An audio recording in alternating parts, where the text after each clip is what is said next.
Thanks very much for joining us today.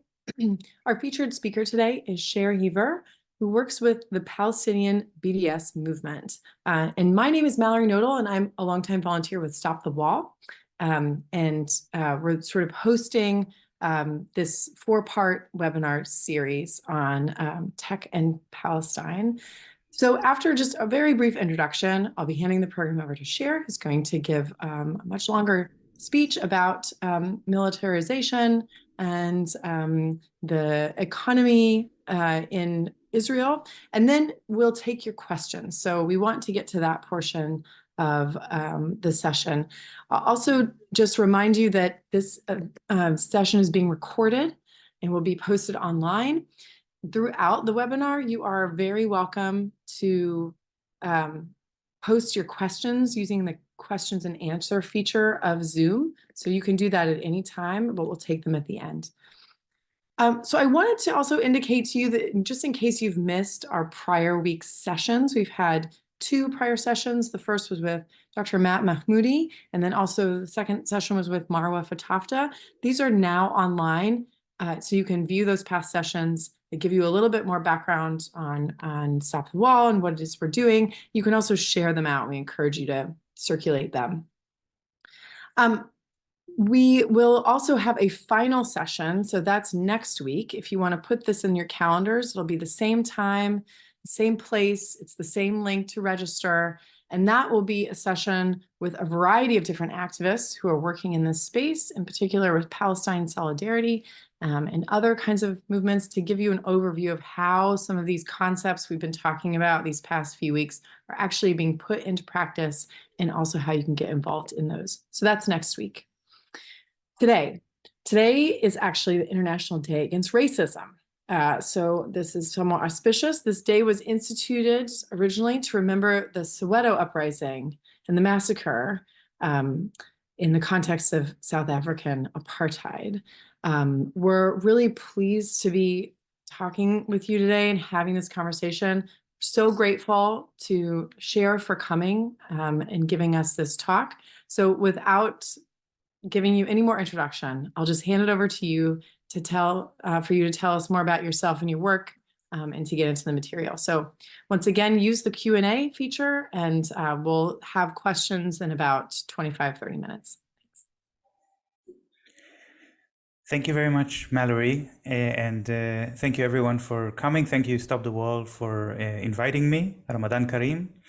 I wanted to say a little bit about what I'm going to speak about today, because both Matt Mahmoudi and Marwa Fatafta before me spoke about the elements of the Israeli tech industry which are very unethical, and all the harm that is done to human rights.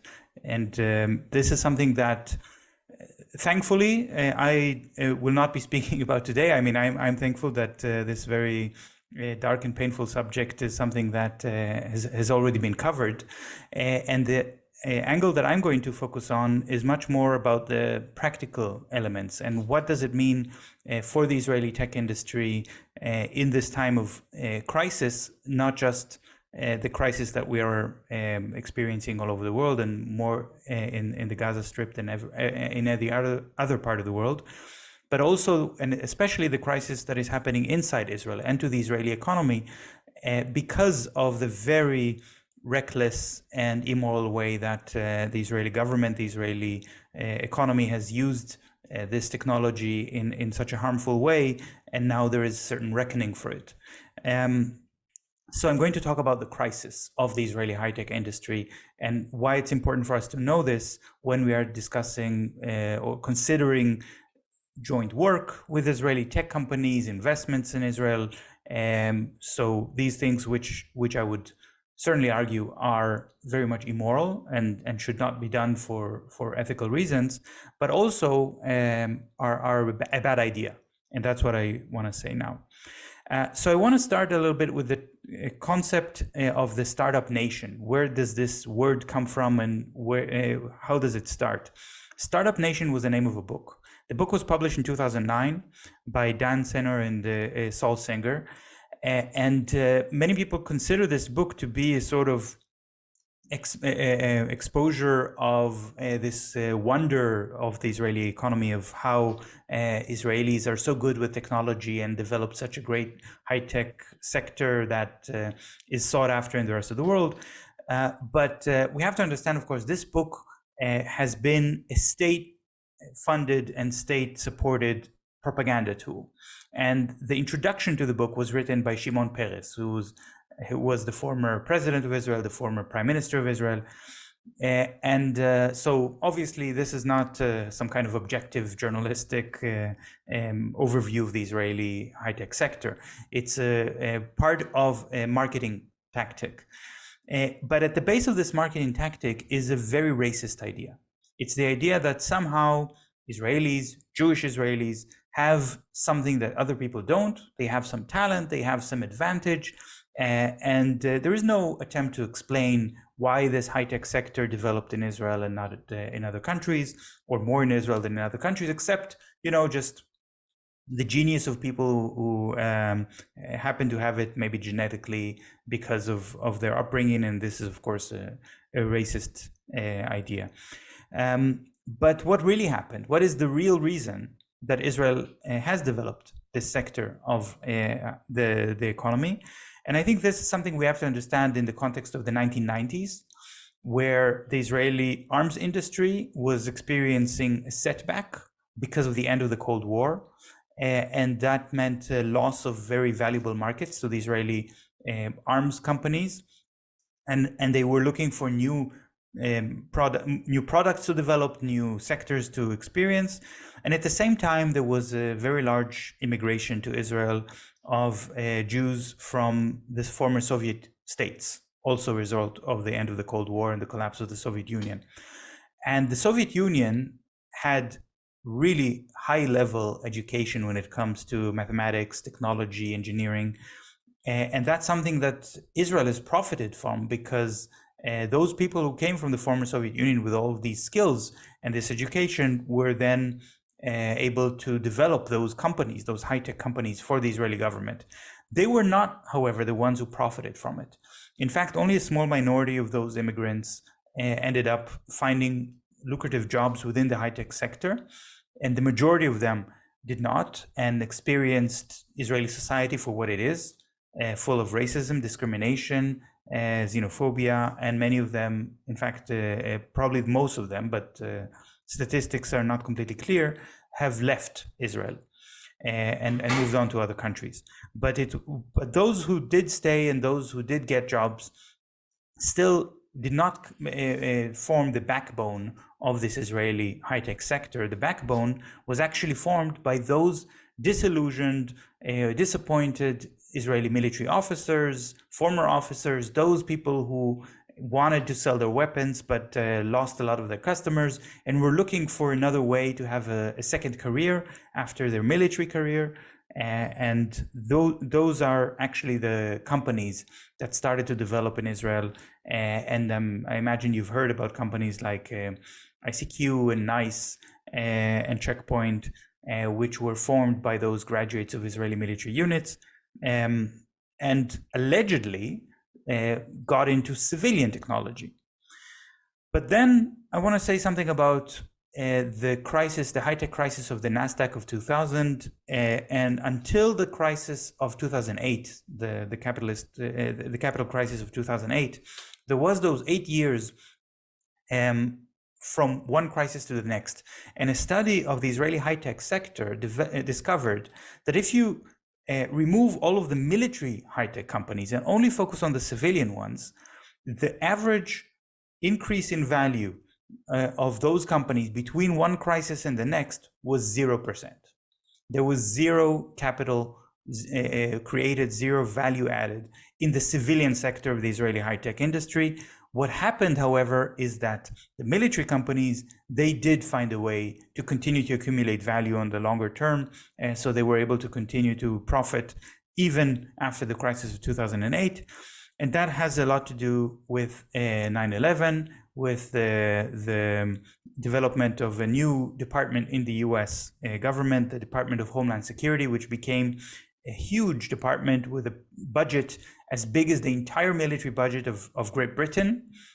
And the Department for Homeland Security was buying Homeland Security like crazy. And that's where the Israeli high-tech companies found a very lucrative and very eager customer. In fact, back then, Benjamin Netanyahu, who was an opposition politician at the time, mentioned that the 9/11 attacks were very good for the Israeli economy because now the US knows how the Israeli technology can come in handy, can be useful. This is exactly the niche of military technology of oppression. And this niche turned Israel, so to speak, into the global capital of the Homeland Security industry.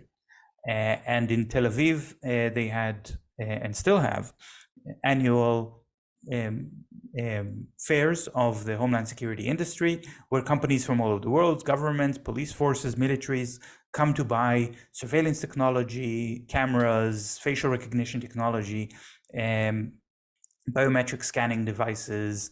Those are the kind of technologies that the Israeli high-tech sector specializes in.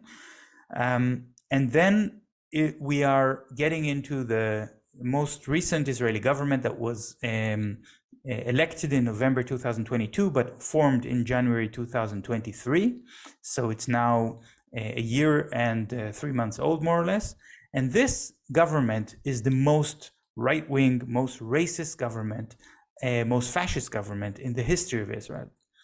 And this government is actually not representing those groups within the Israeli society which consider themselves to be elite groups, which are from this high-tech sector, but rather other sectors of the economy, other sectors of society. And the protest movement that developed against the Israeli government, which you may have heard of because it was receiving a lot of resonance in international media, was a protest movement that was actually led by the high-tech sector, by the so-called startup nation. And they were responding to a crisis that they were experiencing in the high-tech sector as a result of the policies of this newly far-right racist government.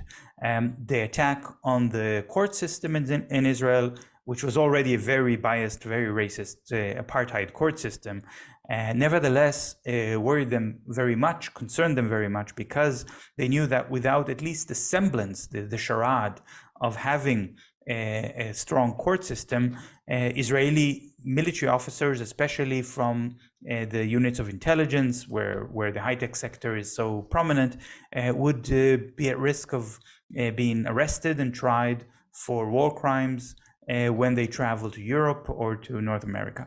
And that's something that they were very much worried. And there is a very interesting article by Sophia Goodfriend from 972 magazine, where she shows that actually those demonstrators who were allegedly supporting democracy, but they were not really speaking for democracy because Palestinians were not part of their message, and they didn't allow Palestinian flags in the demonstrations against the government. So they were only concerned about their very sectorial interests, and their sectorial interests were actually rooted in the high-tech sector, and especially in the security side of the high-tech sector. They were worried about their jobs. They were not so much worried about values and democracy. And that those protests were taking the message that the BDS movement was distributing, because the BDS movement came up with a campaign which was called From Startup Nation to Shutdown Nation. And we published a lot of information. I'll go through some of the main findings with you in a minute. But when that campaign was launched, to our great surprise, Jewish Israeli activists have printed a huge banner which said, From Startup Nation to Shutdown Nation. It was such a huge banner that you could only see it with a drone flying over the demonstration, and carried it in the demonstration to say, this is exactly what's happening. Israel is no longer a startup nation. So this is a crisis that already started with the government coming into power. And I want to go through just 5 examples of how this crisis is manifested, what it actually means. The first point is when Yair Lapid, who was the Israeli prime minister, one of the leaders of this protest movement now against Netanyahu, said that Israel is no longer a startup nation. Then we've seen already in the first quarter of 2023, so right at the start of this government taking power, a 90% decrease in investments in Israeli startups compared to the previous year, to the first quarter of 2022, 90% decrease. Then we've seen that during that period of the first quarter, 80% of the new startups that were set up by Israelis, including by Israelis who were graduates of Israeli military units, like the notorious unit 8200 of the intelligence, were founded or started outside of Israel because they didn't believe that in Israel they would have any chance of having a fertile ground for developing a startup. So they looked to their jobs, to their profession as tech workers, as a means to leave Israel and to find another place to live where they could establish their companies. Then Eugene Kandel, who is one of Israel's leading economists, said that the Israeli high-tech sector might not even exist in 10 years. Then another research center has estimated that Israel lost about $10 billion in capital, just in capital flights, just in companies taking their money out of Israel, tech companies taking their money out of Israel because they don't believe that it's a good place for them to invest or to stay. They don't believe in the Israeli currency. They don't believe in the stability of the Israeli market. These 5 points that I just mentioned were all before the genocide. All of them were before October 7. So I know it may seem crass to ignore the events that are happening right now, but now I want to get to them and to build up to them, because once after October 7, in which the Israeli government launched basically a revenge attack, which has culminated in a genocide and killed tens of thousands of people, of civilians, and about a third of them children. This attack was something that for many Israelis spelled a sense of self-destruction also, because the willingness of the Israeli government to cross red lines in order to escalate the violence against Palestinians and to kill people in Gaza, even at tremendous economic, social, political cost, is something that exacerbated the crisis as well. And a lot of Israelis, especially educated Israelis, middle-class Israelis, those who are working in the tech sector or hoping to work in the tech sector, they were the first ones to lose their hope for the future. Because when they see what's happening, they know that there is no coming back from this. There is no moment in which the Israeli government can say, well, maybe in the heat of the moment, there were some war crimes committed and now all is forgiven. That there will be a very long process of reckoning, of seeking justice, restitutional justice, and rebuilding. And they don't want to be part of that. And so the rate of people leaving, the rate of investments leaving has accelerated very much.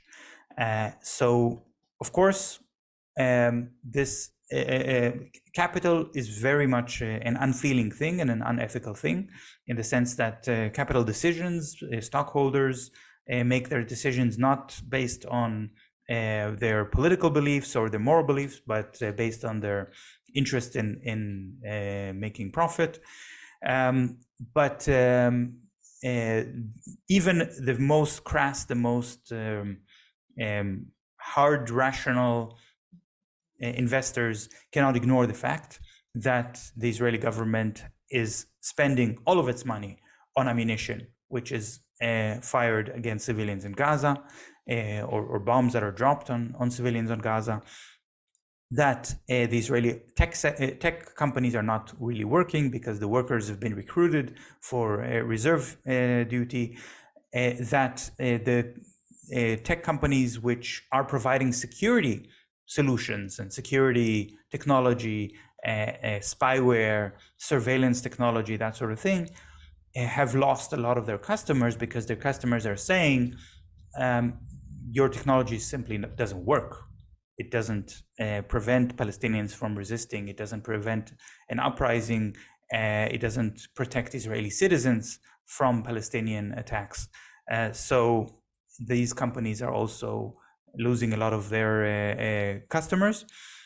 So we see three things happening. I'll just give three examples out of many, or as a direct result of the genocide and how it affects the economy. The first one is that Moodys has, for the first time, downgraded Israel's credit rating, because Moodys doesn't believe that Israel will ever be able to pay its debts, or it has more doubts whether that Israel will be able to pay its debts, and that the currency will not collapse.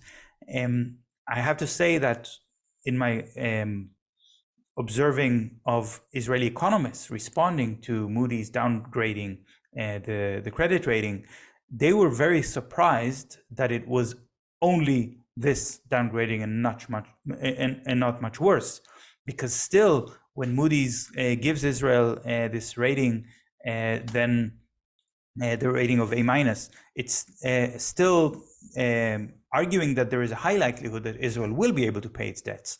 But when Israel then went forward to sell bonds, that was 2 weeks ago, to raise money for the war, very quickly, the interest that they had to pay on these bonds in order to be able to sell them, because nobody wanted to buy them, was actually not reflective at all of an A- rating. So that means that also the world capital markets recognize the fact that Moody's is actually doing propaganda for Israel, and not really telling their own investors, their own customers, the truth about how bad things have become for the Israeli economy. The second thing is that there was a report of a 20% shrinkage of the Israeli economy, which sounds a lot and almost unbelievable, but then please take into account that about 250,000 Israelis have left the country, at least 250,000. They stopped reporting after 250,000 have left. 250,000 Israelis have been displaced from their homes and cannot go back, which also means they've been displaced from their jobs. And there's about 250,000 Israelis who are still in reserve duty in the military and also not able to work. The news from this morning was that about 1,000 businesses, 1,000 companies in Israel have gone bankrupt just because the staff and the workers of these companies are in the military. So it's illegal under Israeli law to fire someone because they are doing reserve duty. But if the company goes bankrupt, then the law doesn't help them. And the third point I wanted to make is about the budget. So the Israeli government budget has been partially approved through very non-transparent means, based on a perception that has nothing to do with reality. And this caused a lot of, like the expected deficit, which the Israeli Ministry of Finance is reporting, is already clearly stated by Israeli economists, is simply a lie. And when a country lies about their deficit, they lose the trust of the international community. So in a high-tech sector, which is backed by a government which is cutting money to education, which is essential for the high-tech sector, and giving money for illegal settlements in the West Bank, and maybe even illegal settlements in the Gaza Strip, then this is a situation that deters investors, of course. And therefore, it was reported that the level of foreign investment in Israel altogether, not just in the high-tech sector, but the tech investments are the most important ones for the Israeli economy, has gone back to the level of 2017, meaning that so many investors have pulled out the money that they've already invested, that the level of investment has gone 7 years into the past. And this is actually an inflated number because it doesn't take into consideration the fact that there are some American companies who are just plundering the Israeli tech sector by buying whole companies in order to have the intellectual property of these companies, or to pick and choose some few staff members that they want to hire for very low prices, because these companies are not functioning and because people just want to leave, so they need money right away. And about $2 billion were spent just to buy out all of these companies, which are anyway on the verge of bankruptcy. So this is maybe a good point to stop, and I'm looking forward for your questions.